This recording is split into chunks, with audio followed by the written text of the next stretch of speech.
All right, welcome back to the extended version, the unexpected additional Evo build episode. If you guys saw last week's video,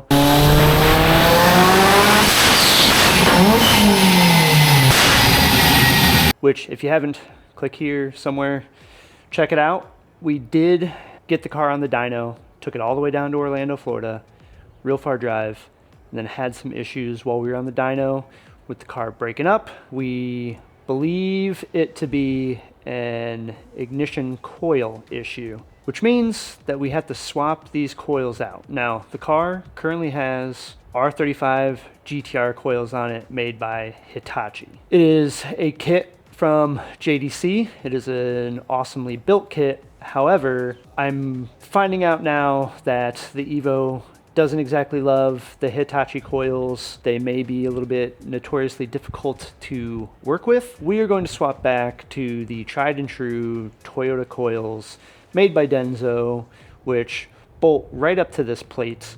So the only things that we have to do in order to swap them out is to depin the connectors and then repin some Denso connectors and then put the new coils on. And then we also have a few other things that we need to kind of clean up. And then hopefully we can take this car out, do a pull in it, and it will just pull through the RPM cleanly. And if that's the case, we can continue with the tuning and be able to make some more power with the car. So let's get started. We're gonna remove the coils from the car and start swapping some stuff out. So let's go.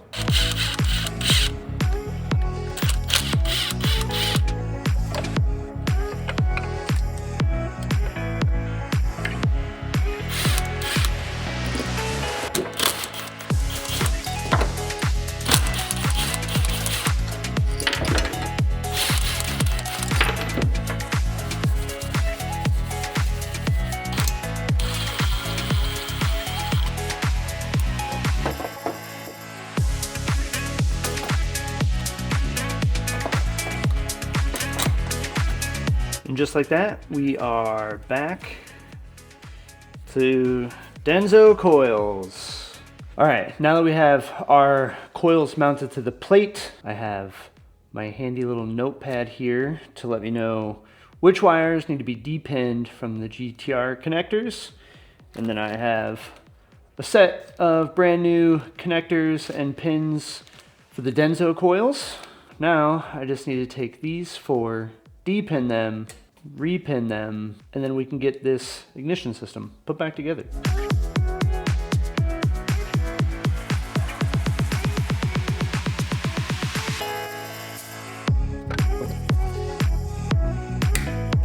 You know that feeling when you spend a lot of money on a harness and then you cut some of it off? Yeah, I didn't either until just now. Scared.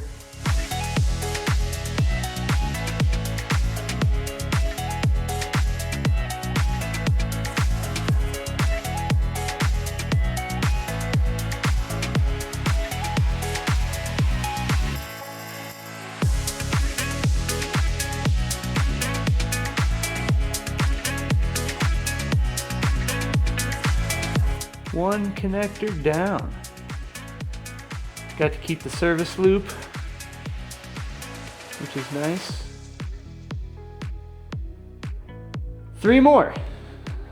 Well, the second connector is done. It took half the amount of time that the first one did after I got it kind of figured out. So many people talk about hating wiring, but now that I've done it a couple times and it's not as scary, it's sort of therapeutic a little bit. It's like something about like closing the crimp, clicking in the pins to the back of the connector. I don't know. I feel like if I did a whole wiring harness that I'd probably get pretty frustrated at it, but doing it little pieces at a time isn't so bad. Who'd have thought?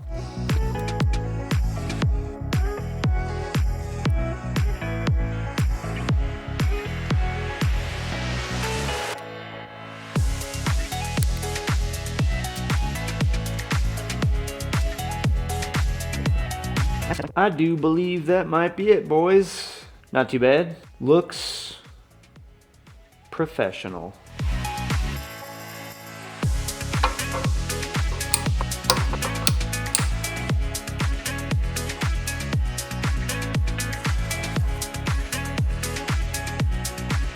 One of the other things that we discovered while we were on the dyno, or I guess we didn't really discover it while we were on the dyno, we noticed it while we were on the dyno, is that the car had a little bit of an oil leak. While it was idling, it left a little spot, and then when we were done on the dyno and we backed it off, there was a little bit of oil left on the dyno. Not a whole lot, but some. Once we got the car home, I realized what it was. We had swapped out the oil pressure sensor while the car was still on the trailer inside of Real Street's parking lot right before we went to the dyno. I either didn't tighten it down enough or I just need to throw some thread sealer on it. Let's go ahead and fix that small oil leak that we have while we're here. Sure is a tight fit. Throw a little bit of Teflon tape on there. Should fix us right up. You know those types of parts that you try and get to and you can clearly see them through a little gap, and then as soon as you put your hand in that gap, which is the only gap that you can reach it through, you can't see anymore? It's one of those. Another thing we need to address is how high the camera is. Let's actually come on in close here.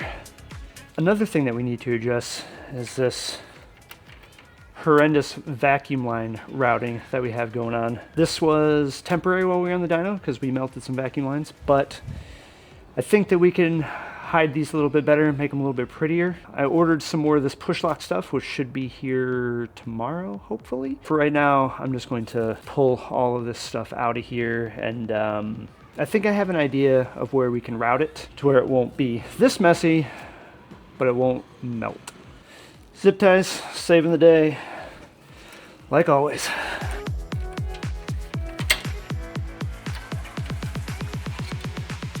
So, coils swapped out, oil leak fixed, vacuum lines rerouted, which means I could put the bumper back on, which is nice. The car looks like a car again, although forward facing, no front bumper, not the worst look.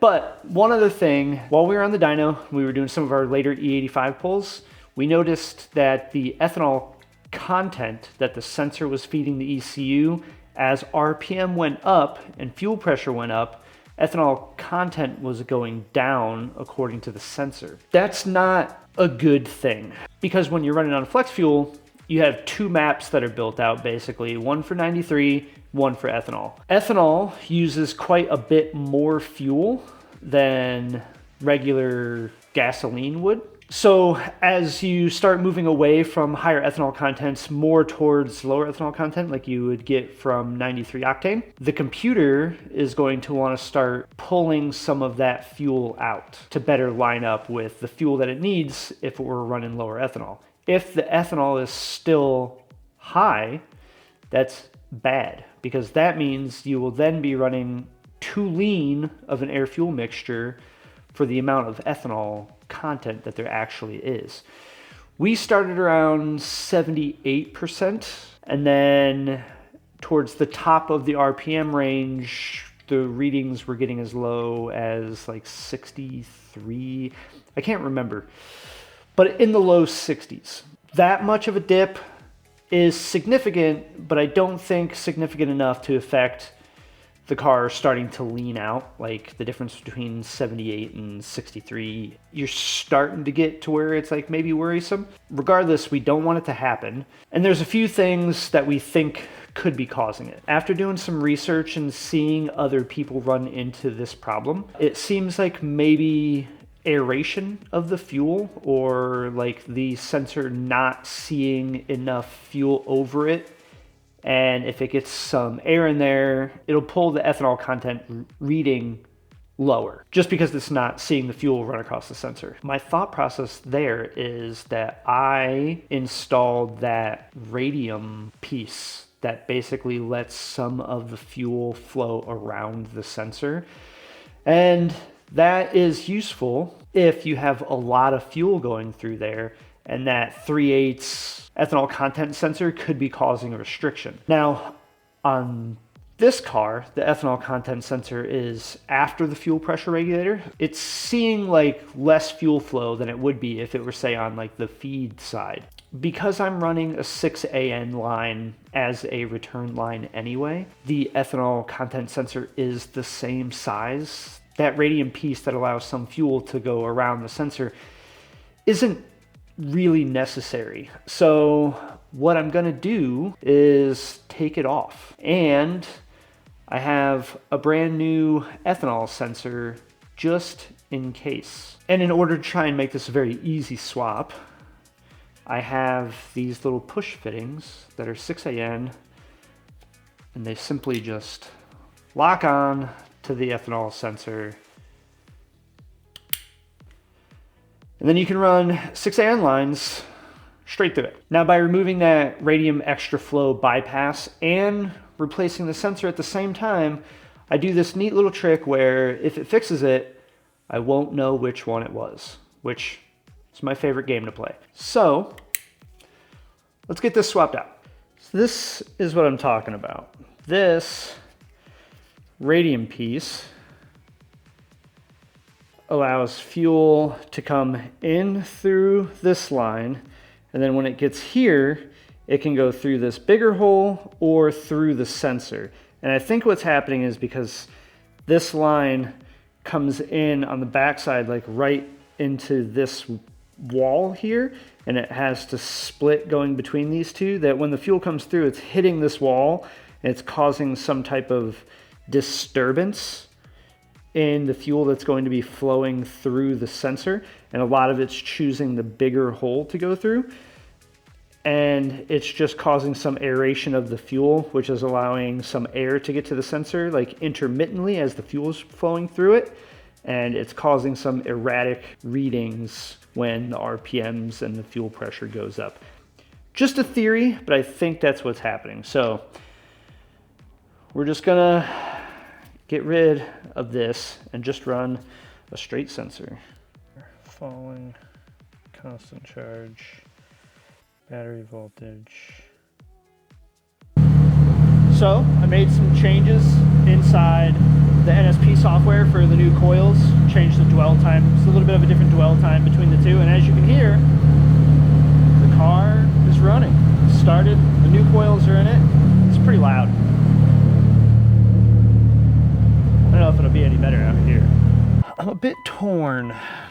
I really want to take this thing out and drive it and see if it's still breaking up with the new coils, but it still feels like it's a new, fresh, like put together car. I'm here by myself.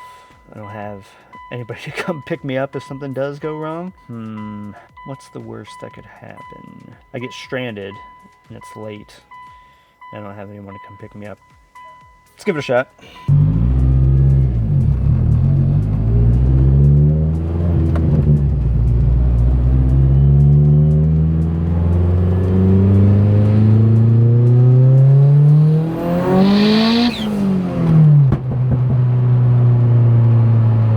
Felt pretty smooth.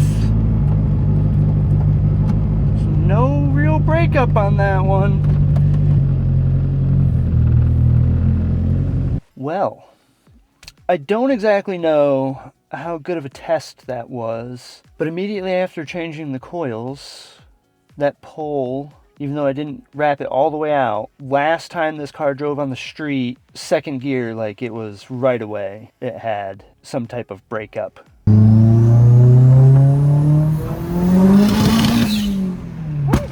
As soon as it started making boost.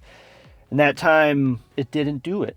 It felt very smooth, so maybe we're fixed, which means now we can have some fun. There are still a couple of things that I need to fix with the car. For some reason, it has some type of oil leak underneath the coil plate on the valve cover, which could be a cracked valve cover, which I don't know if you guys watched my valve cover video, but I barely put 3 days, like 16 hours worth of work into that valve cover, so if it's cracked, cool. Did feel like getting this car on the dyno was a bit of a rush. Everything felt a little bit last minute, which made it exciting, but now I think it's time to figuratively take my foot off the gas for a second and work out all the little things, wait for the weather to get a little bit better, and then really start turning this thing up, like I've said at the end of every video, for what feels like 3 months now. But we got other stuff to do. I have been slowly and quietly accumulating Supra parts. Hopefully the remainder of those will be here soon. And then all of the stuff that we did to the Evo, or most of it, we're also going to do to the Supra, except more cylinders and bigger turbo and more burnouts. Subscribe! But seriously, we're getting pretty close to 1,000 subscribers. All right, we'll see you guys in the next one.